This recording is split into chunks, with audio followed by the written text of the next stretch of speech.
The wind howled through the broken fences of Dustvale when he said it calm, steady, like judgment itself. "I don't need a servant," the cowboy murmured, eyes fixed on the trembling woman before him. "I need a wife." The world seemed to stop right there, her breath turned to ice, her past clawing up from the dark. She'd come seeking shelter, not vows. But in that moment, she saw something in his gaze. Not demand, but desperation. Two lost souls, one bound by duty, the other by survival, about to rewrite the laws of the West. Don't forget to like this video and subscribe to the channel so you never miss a ride into the Old West. The wind carried more dust than life that morning when the supply wagon rolled into Dustvale, its wheels creaking like old bones across a town too tired to care. Once, this had been a place of laughter and trade, a cattle hub where ranchers came for whiskey and talk, but now, the saloon stood silent, the blacksmith's forge cold, and even the church bell had lost its ring. Evelyn Hart stepped down from the wagon, her boots sinking into the cracked dirt, her hands trembling not from the heat but from exhaustion that reached far deeper. She clutched a faded satchel to her chest. Everything she owned inside it, a worn Bible, a silver hairpin, and a photograph so old it was barely more than a shadow of a man's face. Her dress was sun-bleached and patched in too many places to count, her eyes sharp but hollow, like someone who had seen the edge of mercy and turned away. She scanned the main street, squinting against the glare. A sign swung loose from one hinge. Creed Ranch. Supplies and hire. The name tugged at something she'd heard whispered on the wagon trail, a man named Jonas Creed, a rancher who'd buried his family and most of his hope along with them. They said he lived out by the southern ridge, where the land cracked open like an old scar, and that he paid fair but spoke little. Evelyn's lips pressed together. Fair was more than she'd been offered in months. She made her way toward the general store, her footsteps slow, careful, as if afraid to leave a mark she might not be able to erase. Inside, the air smelled of dust and stale coffee. Behind the counter stood a broad-shouldered man in a worn duster, his hat casting a shadow over his face. When he looked up, she saw the scar first, a pale ridge running from the corner of his eye to his jaw. His gaze was steady, assessing. "You looking for work?" he asked, his voice low, even the kind that didn't need to raise to command attention. Evelyn nodded once. "I can cook, clean, mend, fences. Whatever you need done." He studied her a moment longer before setting down the ledger he'd been writing in. "Most come looking for coin," he said, not unkindly. "You look like you're running from something." The words struck too close. She looked away, gripping her satchel tighter. "Ain't we all?" she whispered. For a moment, silence filled the space between them, thick as summer heat. Then Jonas Creed moved from behind the counter, walking with a slow, deliberate gait. He stopped a few paces from her, close enough that she could smell the faint scent of tobacco and horse leather clinging to his coat. "My ranch is dying," he said flatly. "Cattle gone, hands left. I need help keeping what's left standing." Evelyn nodded quickly, relieved at the chance. "I'll work hard. You won't regret." He cut her off with a quiet shake of his head. "I don't need a servant." The words hung in the air, strange, heavy, final. "I need a wife." Evelyn froze. For an instant, the whole world seemed to tilt, the light, the air, even the dust. She stared at him, certain she'd misheard, but his expression didn't waver. It wasn't lust in his eyes. It was something far sadder, deeper desperation dressed in dignity. "You'll have food, a roof, my name," he continued softly. "In return, you keep this place alive." Her breath caught in her throat. She had come seeking shelter, not vows, but in the hollow silence of Dustvale, where even the wind seemed to have given up, a deal like that might be the only kind left worth making. The words struck like the crack of a rifle, sharp, final, echoing long after they were spoken. Evelyn stood frozen, the hem of her faded dress stirring in the dry wind that swept through the doorway of Creed's store.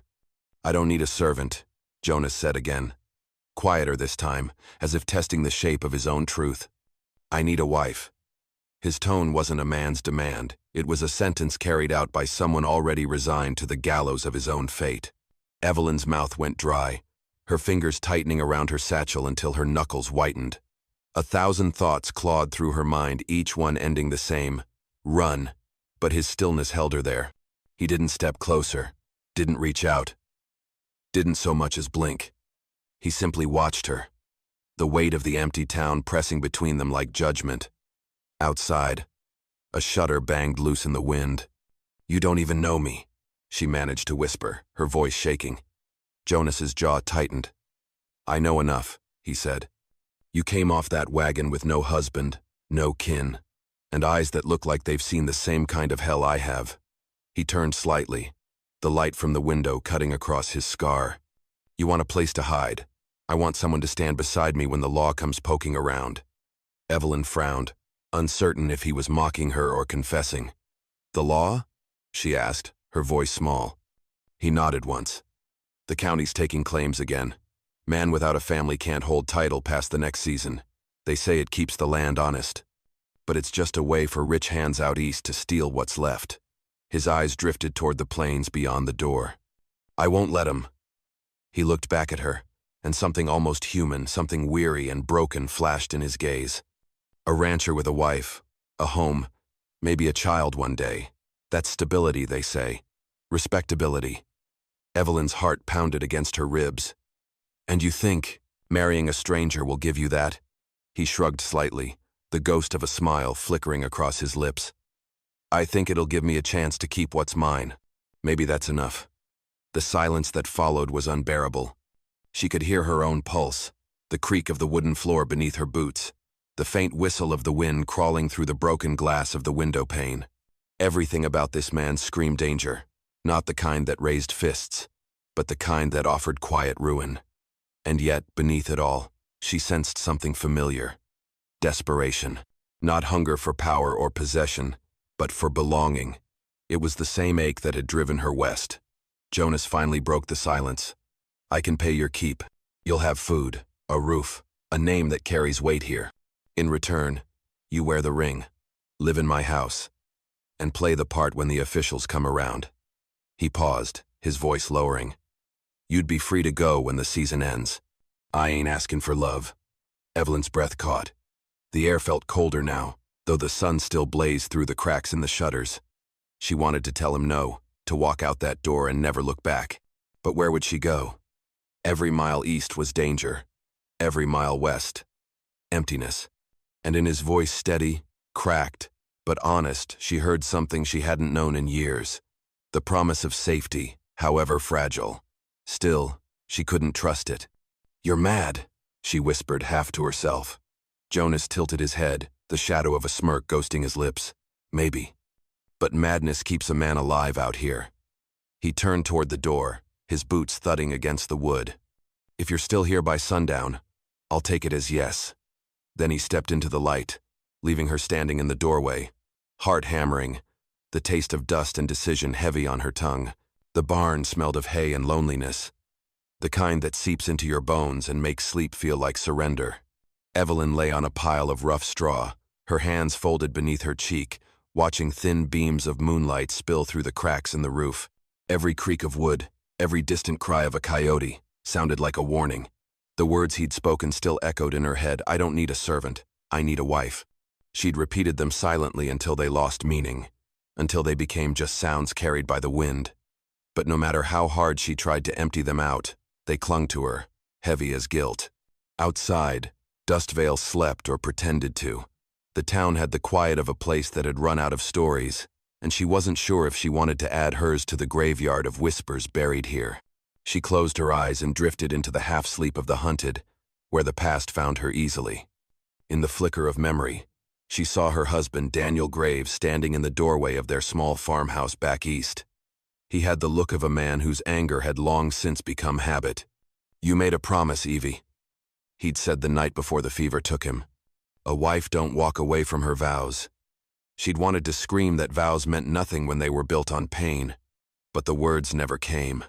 The debt he left behind wasn't just in coin, it was in shame, in bruises, in the way people looked at her when she sold his tools to pay for a train ticket west. The law called it abandonment. She called it survival. Now, as the wind slipped through the barn slats, cold and dry, she realized she'd been running from that single word ever since wife. And here, of all places, a stranger had offered it back to her, wrapped in something that almost sounded like mercy. She sat up, her fingers tracing the small scar on her wrist, the reminder of what happens when trust is misplaced. The moon dipped low, washing the horizon in pale silver. Her stomach twisted with hunger and fear, but beneath them both was something else: resolve. She'd learned one truth out here. The West didn't care about the past. It only cared about what you could endure. By the time the rooster crowed, Evelyn had made her choice. She brushed the straw from her dress, tied her hair back, and stepped out into the pink light of dawn. Jonas Creed was already outside, standing by the corral, his hat pulled low and a cup of coffee in his hand. He didn't look surprised to see her. "You thought it over," he said, voice even. Eyes on the rising Sunday. Evelyn nodded once, her throat too dry for words. "Then we'll go into town," he said. No smile, no relief, just quiet acknowledgement, as if he'd known her answer before she did. The ride to Dustvale was silent, except for the creak of leather and the rhythmic clop of hooves on hard earth. When they reached the chapel, the bell hung still, rusted and hollow. Inside, an old preacher waited, his hands trembling as he opened his worn Bible. The vows were spoken without flourish, without witnesses, without warmth. When Jonas placed the ring, thin and dull as a coin long spent on her finger, the wind outside rose up, carrying dust through the open doorway. Evelyn glanced at him then, searching for something in his face, but found only weariness that matched her own. "So be it," the preacher said softly, closing the book. They stepped out into the light, husband and wife by law, strangers still by everything else. And as the wind died down, the only sound that remained was the echo of that hollow bell, tolling faintly across a land that had forgotten how to care. The days at Creed Ranch unfolded with the rhythm of a wound trying to heal but never quite closing. The first morning after their vows, Evelyn rose before dawn, her hands already moving through the motions of labor, sweeping the porch, stoking the fire, mending what little could still be mended. The house stood at the edge of the prairie like an old scar on the land, built from dark wood and stubborn memory. Its boards groaned under every step. Its windows watched like eyes that never slept. Jonas was already outside when she found him, fixing a fence that stretched halfway to nowhere, his silhouette framed against a pale sky. He worked in silence, steady and precise, his every motion practiced but weary. When he spoke, it was only to give short instructions where the feed went, which horses were mean-tempered, how much water to draw from the well. There was no cruelty in him, only distance, like a man who'd forgotten how to speak any language but work. Evelyn tried to fill the silence with the sounds of living pots clattering, bread rising, the sweep of broom bristles across the floor, but the air inside the house never warmed. At night, when the wind pressed against the walls and the lamps burned low, she began to notice things that made her skin prickle. The west room, its door always shut. Its handle cold as iron seemed to hum faintly when she passed. The first time she tried to open it, the latch refused her. Locked. She thought she heard something behind it once, a soft sound, like the creak of rocking wood, but when she pressed her ear to the door, there was only silence. Jonas never went near it. If he noticed her glancing that way, his jaw would tighten and his eyes would flicker like a warning. "Some rooms are meant to stay closed," he said one evening when she lingered too long by the hallway. His tone was even, but the words carried an edge sharp enough to draw blood. She nodded and said nothing, but her curiosity grew like a weed. At night, she sometimes woke to the sound of his voice, low and hushed, drifting from the parlor where he sat alone by the fire. The words were too soft to catch, but the tone was unmistakable, tender, grieving, as if he were speaking to someone long gone. Once, she heard him murmur a name, Clara, and the fire popped at the same moment, making her flinch. She rolled over on her thin mattress, staring into the dark, her mind racing. Who was Clara? A sister? A lover? The house gave no answers. During the day, she took comfort in small tasks, feeding the chickens, stitching curtains, sweeping the porch until the boards gleamed.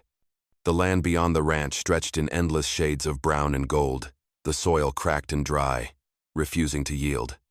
Jonas's cattle were few, and even they seemed restless, kicking up dust like ghosts trying to escape. In the corral stood a single wild horse, a white stallion with eyes dark as storm water.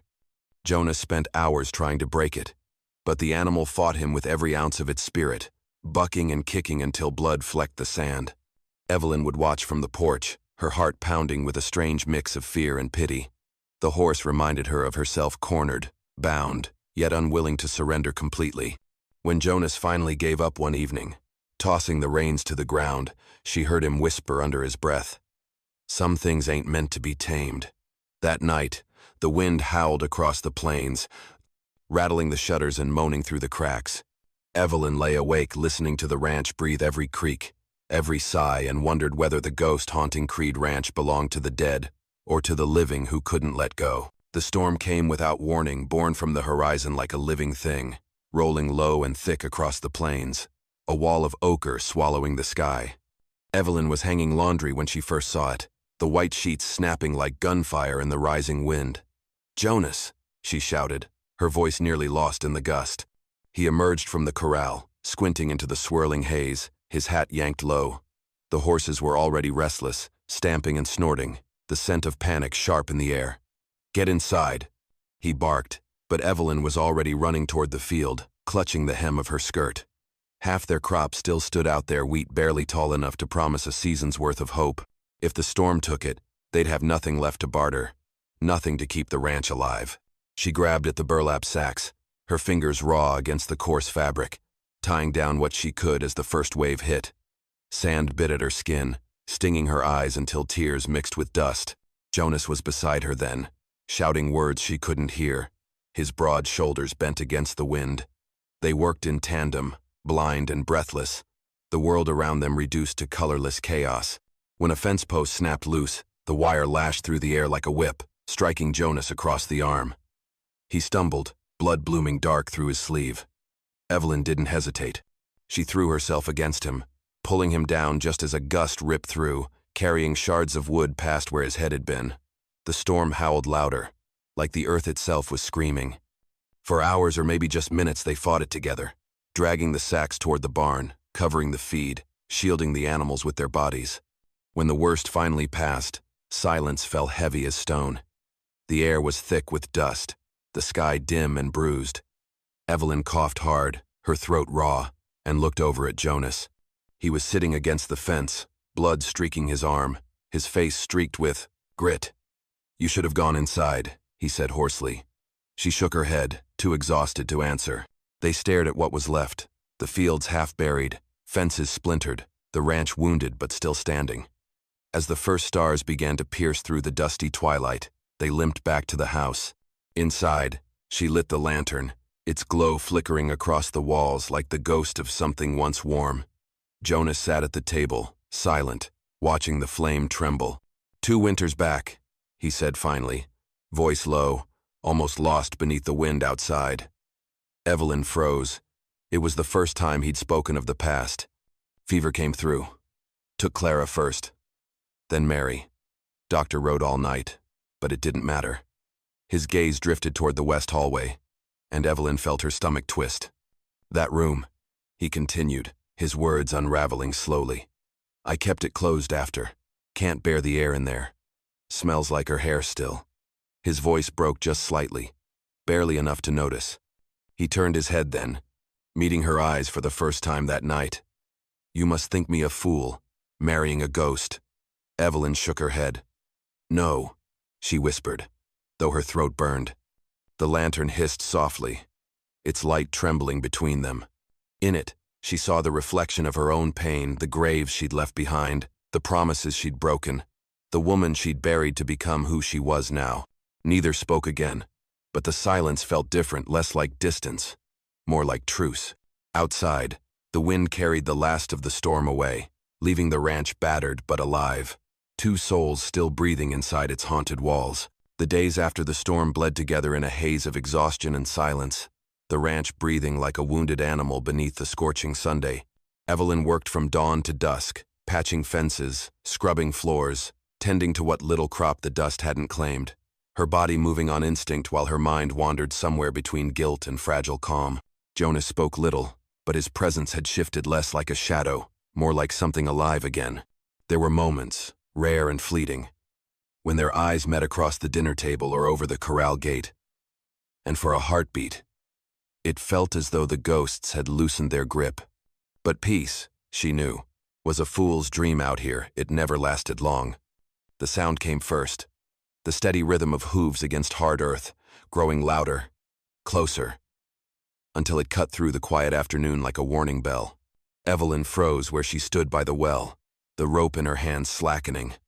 A lone rider approached, dust rising in his wake, the sun glinting off the polished silver of his badge.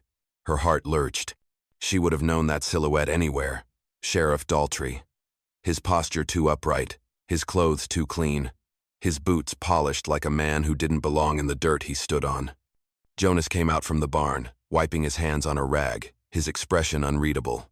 "Afternoon, Sheriff," he said evenly, voice steady as stone. Daltrey dismounted, eyes sweeping over the ranch with a look that wasn't quite admiration. "Afternoon, Mr. Creed," he replied, tipping his hat. "Fine spread you've got here. Shame about the storm." His voice was smooth, too smooth, the kind men used when they carried trouble in their pockets. Evelyn stood a few paces away, the sun beating down on her neck, her pulse drumming loud enough to drown out everything else. She prayed he wouldn't recognize her, or at least, that he'd pretend not to. But when his gaze landed on her, a slow smile crept across his face. "Well, I'll be damned," he drawled. "Evelyn Graves. Didn't think I'd see you this far west." The name hit her like a bullet, sharp and cold. Jonas's head turned sharply toward her, eyes narrowing, but he said nothing. Daltrey took a few steps closer, boots crunching in the dirt. "You left quite a mess back east, ma'am. Husband dead, debts unpaid. Some folks said you skipped town before the funeral. Now, I ain't one to judge, but you know how the law looks at desertion." Evelyn's throat felt like sand.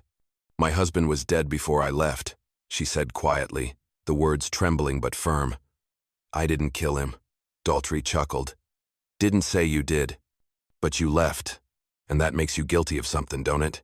Maybe just bad morals. Still, there's folks who'd pay to see you dragged back and tried." Jonas stepped forward then, his shadow falling between them. "You're on my land, Sheriff," he said calmly, though his voice carried steel. "And I don't take kindly to men spitting old gossip under my roof." The air thickened. Daltrey's smile didn't fade, but his eyes hardened. "Noted," he said, tipping his hat again. "But don't go far, Mrs. Graves. I'll be back to finish what the law started." He turned, mounted his horse and rode off, leaving a trail of dust and dread behind him. For a long moment, neither of them spoke. The wind shifted, carrying the faint smell of rain. Evelyn's hands trembled as she gripped the well's rope again, her eyes fixed on the horizon where Daltrey had vanished. "Evelyn Graves," Jonas said at last, his tone low, cautious. She swallowed hard, staring at the dirt between them. "That was another life," she whispered. But even as she said it, she felt that life clawing its way back, proof that no matter how far one ran, the past always knew the way home. Night came slow that evening, heavy and red, the kind of dusk that feels like the sky itself is holding its breath. The ranch lay still beneath it, the fences dark lines against the dying light, the air thick with the ghost of the storm and the promise of rain that never came. Inside the house, the fire burned low, spitting softly as the wood gave in to ash. Evelyn sat by the window, her reflection ghosting against the glass, watching the horizon fade. Her mind churned with the sheriff's words, with the sound of her old name rolling off his tongue like a curse. Evelyn Graves. It had been years since she'd heard it spoken aloud, years since she'd buried that part of herself deep enough to almost forget. But now it was alive again, clawing at the edges of her fragile peace. Behind her, Jonas stirred. He sat in the old chair near the hearth, his posture rigid, his face half lit by the orange glow. For a long time, neither spoke. Only the fire did, crackling like it held secrets of its own. Then his voice came low, quiet, and stripped bare of pretense. "You don't owe me your truth," he said, staring into the flames. "But you can't keep living like you're already buried." The words were simple, but they hit harder than any accusation. Evelyn flinched, her breath catching. She wanted to look away, but something in his tone, steady, unflinching, anchored her there. The silence that followed wasn't empty. It was waiting. Slowly, She turned toward him. "You think I'm hiding," she said, her voice barely above a whisper. "You're right. But not from guilt." Her hands trembled in her lap. "My husband Daniel, he wasn't the man people thought he was. He drank, and when he drank, he broke things. Mostly me." She paused, the air sharp in her lungs. "When the fever came, I took care of him. I stayed until he couldn't hurt anyone anymore. But when it was over, the law didn't see the bruises. Just a woman who'd left a body behind. And run." Her voice cracked on that last word, but she didn't stop. "I didn't run from justice. I ran from chains. From the eyes that looked at me and saw sin when all I did was survive." The confession hung in the air, fragile and raw. Jonas didn't move, didn't interrupt. His face was unreadable, but his jaw was tight, a muscle jumping there as if holding back something unspoken. After a long while, he leaned forward, tossing another log into the fire. Sparks leapt up, flaring bright before fading into the dark. "Then we both lost something worth saving," he said finally. His voice carried the weight of his own ghosts, the wife, the child, the home that fever had stolen. "Maybe that's what this land is for," he added quietly. "Second chances for the ones too stubborn to stay dead." Evelyn stared into the fire, the light flickering across her face. For the first time in years, the ache in her chest eased, just a little. She felt something unfamiliar stirring beneath her ribs, not love, not yet, but hope, fragile and trembling. The kind that doesn't come easy in a place like Dustvale. She met his gaze then, and for the briefest heartbeat, the silence between them wasn't heavy, it was alive. Outside, the wind shifted, carrying the scent of sage and wet earth, a whisper of change on the horizon. The firelight painted them both in shades of gold and shadow, two scarred souls sitting together in the ruins of their past, daring, if only for a moment, to believe in the mercy of tomorrow. The day Daltrey came back, the sky was the color of tarnished brass, the air so still it felt like the land itself was waiting for something to break. Evelyn was out by the trough, scrubbing the grime from a bucket, when she heard it, the distant drumming of hooves, the echo of authority carried on the wind. Jonas stepped out onto the porch before she even turned, his hand resting on the revolver at his hip, his shoulders tense as wire. The riders appeared over the ridge in a shimmer of heat, 3 of them this time. Daltrey rode in front, flanked by 2 deputies, their coats marked with the dust of long travel and the arrogance of men who thought the law made them gods. When they stopped before the ranch, the sheriff swung down slow, adjusting his hat with the casual cruelty of a man who knew he didn't need to rush. "Afternoon, Creed," he called, his voice smooth as oil. "You've been harboring a fugitive." Jonas didn't flinch. "You've been misinformed." Daltrey smiled, flashing his badge like a weapon. "Name's Evelyn Graves. Left her husband to die back east, skipped out on justice. You hand her over, and this stays clean." Evelyn stood frozen by the trough, the bucket clutched in her hands, the water within trembling as her pulse pounded. She met Jonas's eyes across the yard, and in that moment, the air between them carried every word they couldn't say. He turned back to Daltrey. "She's my wife," he said flatly. "Ain't no law taking her from my land." The sheriff's smile curdled. "That so?" He nodded toward his men. "Bring her out." Jonas's gun was drawn before the first deputy took a step. "Don't," he warned, his voice like gravel. "You come any closer, and I'll put you in the dirt you're so fond of walking on." The moment stretched thin as glass, the silence trembling on the edge of violence. Then Daltrey's hand twitched toward his holster. The shot split the stillness in 2. Chaos erupted.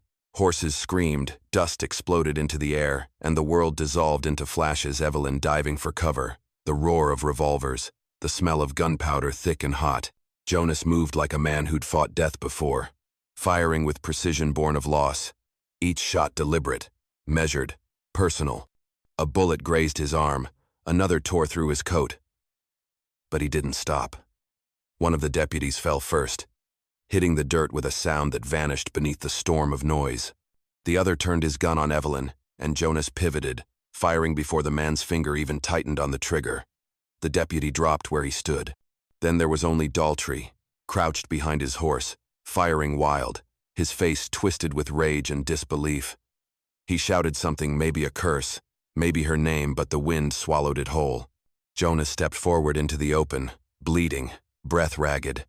"It's over," he said, voice raw. Daltrey aimed again, and Jonas fired once more. The sound was final, a thunderclap that rolled across the plains. When the dust settled, the sheriff lay still, his badge half buried, glinting faintly beneath the fading Sunday. Evelyn ran to Jonas, her knees hitting the ground beside him as he swayed. Blood stained his shirt, dark and spreading. She pressed her hands to the wound, tears cutting streaks through the dirt on her face. "You fool," she whispered, voice breaking. "You didn't have to save me." Jonas looked at her, pain and defiance mingling in his eyes, and managed a weak grin. "Didn't I?" he rasped, the corner of his mouth lifting before his head sagged against her shoulder. Around them, the ranch was silent again, the air thick with smoke and dust, the dead sheriff's badge glimmering like a fallen star in the dirt. Dawn crawled over Dustvale like a promise the earth wasn't sure it could keep. The sun rose blood red, spilling light across the hills and into the battered ranch where silence sat heavy as smoke. Jonas Creed lived. Barely. The doctor from town, a man with whiskey breath and trembling hands, had pulled the bullet from his shoulder while Evelyn held him down, whispering prayers she hadn't believed in for years. Now, as the world shifted from night to gold, Jonas slept, his chest rising slow and steady beneath a thin quilt, the fire's glow fading to ash beside him. Outside, the wind carried whispers. Word of the shootout had already spread. In the saloon, they called him a hero. At the church steps, a fool. But out here, on the edge of everything, no one came to call him anything at all. The ranch had turned quiet again, though not the same kind of quiet. This was a breathing silence, the kind that waited.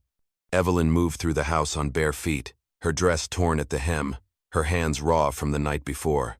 She'd washed away the blood hours ago, but the memory clung stubborn as dust. Every creak of the floorboards, every groan of the wind against the shutters reminded her of the life still beating weakly inside the man she'd once feared, then pitied. And now, though she wouldn't name it, needed. She set a basin of water beside the bed, dipping a cloth into the coolness and pressing it gently against Jonas's forehead. He stirred, his brow twitching, but his eyes stayed closed. For a long while, she just watched him breathe, counting each rise and fall as if keeping time itself from slipping away. Then her gaze drifted toward the west hallway, the one she'd avoided since the day she arrived. The door stood half open now. Maybe the storm had loosened it, or maybe Jonas, delirious with fever, had left it that way. Either way, she felt something inside her shift. She rose quietly and walked toward it, her steps slow, deliberate, as if crossing a line drawn by ghosts. The room was small, the air within still and cold. Dust danced in the slanted sunlight cutting through the cracked window. In the corner sat a crib, its wood pale and splintered, a small blanket folded neatly inside. The air smelled faintly of lavender and thyme. Evelyn's breath hitched as she crossed the threshold. For a long time, she stood there, staring at the traces of a life interrupted, a child's toy horse on the floor, a woman's shawl draped over the chair. She knelt beside the crib, fingers trembling as she traced the smooth edge. Then, wordlessly, she pulled a handful of wildflowers from the pocket of her apron, tiny yellow blooms she'd gathered from the field before dawn. She laid them gently inside the crib, her movements careful, reverent. The scent of earth rose around her, soft and clean. "Rest easy," she murmured, her voice barely a breath. When she stood, the weight she'd carried since the day Jonas spoke his strange proposal felt lighter, though she couldn't say why. She turned back toward the hall, where the first full light of morning poured through the broken glass, catching her in gold. Jonas stirred again in the other room, calling her name faintly, his voice raw but alive. Evelyn walked back to him, her hands steady now, and sat by his side. She reached for the rag, wrung it out, and pressed it against his skin once more. Beyond the window, the wind shifted, carrying with it the scent of wet dust and the distant murmur of the waking town. Somewhere, a church bell rang, a sound not of mourning this time, but of beginning. And for the first time since she came to Dustvale, Evelyn Hart felt that maybe, just maybe, she wasn't running anymore. Weeks passed, and the land began to breathe again. The rains came, timid at first, then certain, washing the dust from the dying fields. softening the edges of everything that had hardened under grief and time. The ranch stood a little taller now, fences mended, soil dark and damp beneath Evelyn's boots as she walked the rows Jonas once thought too far gone. He had healed slow, stubborn as the land itself, but each morning he rose a little straighter, his voice a little stronger, until one day he stood on the porch beside her and said, "It's time." She knew what he meant. Not just a trip into town, but the quiet reckoning that waited for them there. They saddled the horses in silence, the sun breaking through the low clouds, painting the hills in gold. When she climbed onto her mare, Jonas caught her gaze steady, unwavering. "You ready?" he asked. She nodded once. "Been ready a long time." They rode side by side down the winding trail toward Dustvale, the sound of hooves rhythmic and sure, two steady hearts beating against the wide horizon. The town appeared like a memory at the edge of the world, leaning buildings, half-buried signs, the saloon doors creaking in the wind. Folks paused as they passed, whispers trailing after them like smoke. "That's Creed, the one who shot the sheriff. And the woman? Ain't she the one he married in secret?" Evelyn kept her eyes forward, her chin high. Jonas met no gaze, offered no nods. They dismounted outside the general store, where the air smelled of coffee and old wood, and for the first time since that storm-split night, they stood together in the open without hiding who they were. Sheriff Daltrey's office sat empty now, the badge he'd worn buried somewhere under the dirt that drank his blood. But Dustvale, in its strange way, had moved on. Out here, law was never ink and parchment. It was reputation, survival, and the quiet kind of honor men carried in their eyes. When Jonas walked into the store, conversation stopped. The shopkeeper, an older man with a limp and a wary look, cleared his throat. "Heard tell the law's comin' from Carson City to ask questions," he said, sliding a bag of feed across the counter. Jonas nodded, setting down payment in silver coins. "Then I'll tell him the truth," he said simply. Daltrey drew first. The man hesitated, then gave a single, slow nod. "Reckon that'll do." When they stepped back outside, the wind picked up again, stirring Evelyn's hair across her face. She looked at Jonas, at the way he scanned the horizon as though searching for something that no longer scared him. There was a peace in him now, not loud, not triumphant, but deep and real. "We can leave, you know," she said softly. "Start somewhere new." He shook his head, eyes on the land stretching beyond the ridge. "This place took enough from us. Feels right we take something back." She smiled faintly, a warmth rising in her chest she hadn't felt since she was a girl. They mounted their horses again and turned toward the setting sun, the sky blazing copper and crimson like the world itself was on fire and healing all at once. The wind rose behind them, carrying whispers of wheat fields and rain, of names spoken without fear. And as the narrator's voice faded into the hum of the earth, it said, "Out here, marriage ain't just vows, it's survival. And sometimes, what begins as a bargain becomes the only truth left standing." The camera lingered on them as they rode westward. Silhouettes against the burning light. Two figures no longer running from ghosts but riding toward whatever came next. The wind howled through Dustvale once more, but this time, it carried the sound of hope.